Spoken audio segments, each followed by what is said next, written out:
Assalamualaikum warahmatullahi wabarakatuh. Kami dari kelompok 4 ingin mempresentasikan modul 15. Di sini saya Muhammad Rizal Kusudin. Saya Yan bin Rizky. Saya Temu Gesya Indonesia. Oke, langsung saja kita ke bagian materinya. Nah, di sini ada bagian pertama yaitu application, dan juga session. Di mana 3 lapisan teratas porsi yang menyiapkan data untuk jaringan. Nah, application layer itu antarmuka antara aplikasi pengguna, browser email dengan layanan jaringan. Sedangkan presentation layer itu penerjemah data agar bisa dibaca oleh penerima. Contohnya formatting, kompresi, dan juga enkripsi. Lalu session layer di mana manajer dialog yang membuka, menjaga, dan menutup koneksi serta menangani checkpoint agar transmisi bisa berlanjut jika terputus. Selanjutnya 15.2. Oke, di sini saya akan membahas pengajian peer-to-peer. Nah, pada modul ini 15.2 kita akan membahas tentang peer-to-peer atau P2P. Nah, peer-to-peer ini adalah model komunikasi jaringan di mana setiap perangkat memiliki peran yang sama, yaitu dapat menjadi klien maupun server. Nah, berbeda dengan jaringan klien dan server yang membutuhkan satu server utama, pada jaringan P2P ini setiap perangkat dapat langsung berkomunikasi dan berbagi sumber daya dengan perangkat lainnya. Nah, cara kerja peer-to-peer ini sendiri dalam jaringan peer-to-peer setiap komputer yang terhubung disebut sebagai peer.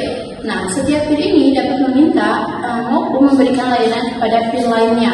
Kemudian ada beberapa karakteristik jaringan peer-to-peer. Yang pertama itu tidak menggunakan server pusat. Nah, semua perangkat memiliki kedudukan yang sama. Kemudian kedua yaitu memungkinkan adanya resource sharing, yaitu berbagi sumber daya seperti file, printer, dan penyimpanan.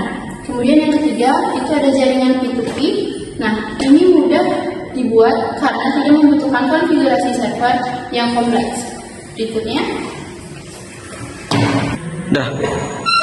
Oke, sekarang lanjut ke bagian 12.3 tentang web and email protocols, di mana protokol yang paling umum digunakan dalam komunikasi internet sehari-hari.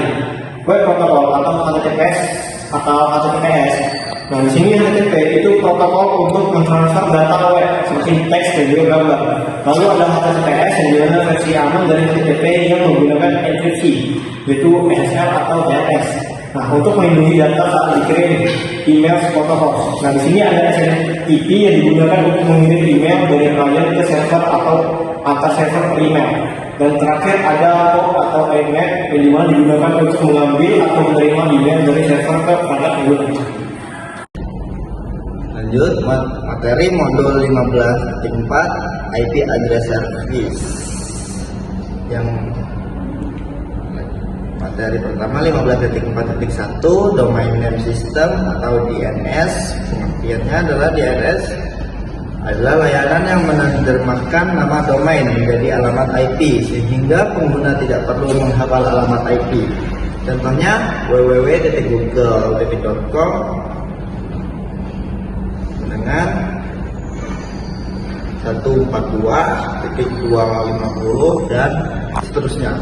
Fungsi DNS mempermudah akses ke website, menerjemahkan nama domain menjadi IP address, mengurangi kesalahan pengetikan alamat IP. Lanjut 15.4.2 DNS message format. Saat komputer meminta alamat IP ke DNS server, pesan DNS terdiri dari satu header, ada header itu ID dan jenis pesan. Nomor 2 question, di dalamnya ada nama domain yang dicari. Nomor 3 answer, di dalamnya ada jawaban berupa alamat IP. Nomor 4 authority, yang memiliki informasi server DNS yang berwenang. Dan terakhir nomor 5 editorial, informasi tambahan. 15.4.3 DNS hierarchy. DNS disusun secara bertingkat hierarki. Jenis DNS server, Root DNS server mengetahui lokasi top level domain TLD server mengelola domain seperti .com, .org, dan .id. Otoritatif DNS server menyimpan alamat IP sebenarnya dari suatu domain. 15.4.4 The Next Logout Command. Next Logout digunakan untuk mengecek informasi DNS. Contohnya nextlogout google.com, hasilnya menampilkan nama server DNS, alamat IP website. Nomor 15.4.5 Syntax Checker The Northcap Command digunakan mengecek DNS bekerja atau tidak, melihat alamat IP domain, troubleshooting jaringan. 15.4.6 Dynamic Host Configuration Protocol DHCP. DHCP adalah protokol yang memberikan alamat IP secara otomatis kepada perangkat. Tanpa DHCP, IP harus diatur satu persatu atau manual. Dengan DHCP, IP diberikan otomatis. Informasi yang diberikan DHCP, IP address, subnet mask, default gateway, DNS server, dan list time. 15.4.7 DHCP operation. Proses DHCP dikenal dengan DORA. D. Discover. Klien mencari DHCP server. O. Offer.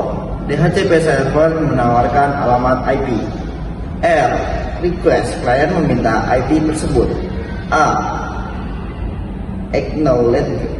Server mengonfirmasi pemberian IP. Setelah itu perangkat dapat terhubung ke jaringan.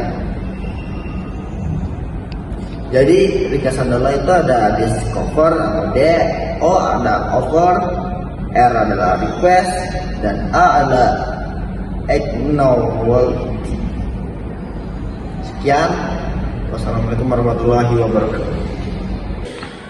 Selanjutnya materi 15.5 File Transfer Protocol digunakan untuk upload dan download file antar klien dan server. Mudah digunakan tetapi tidak mentransfer data sehingga kurang aman.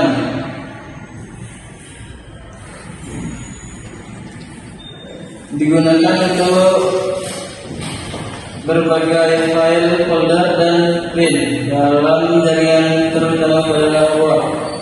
Menggunakan beberapa pengguna mengakses sumber daya yang sama.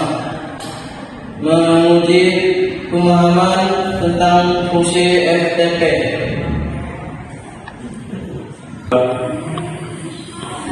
Oke, sekian dari presentasi dari kami. Mohon jika ada salah kata atau salah informasi, kami akhiri. Wassalamualaikum warahmatullahi wabarakatuh.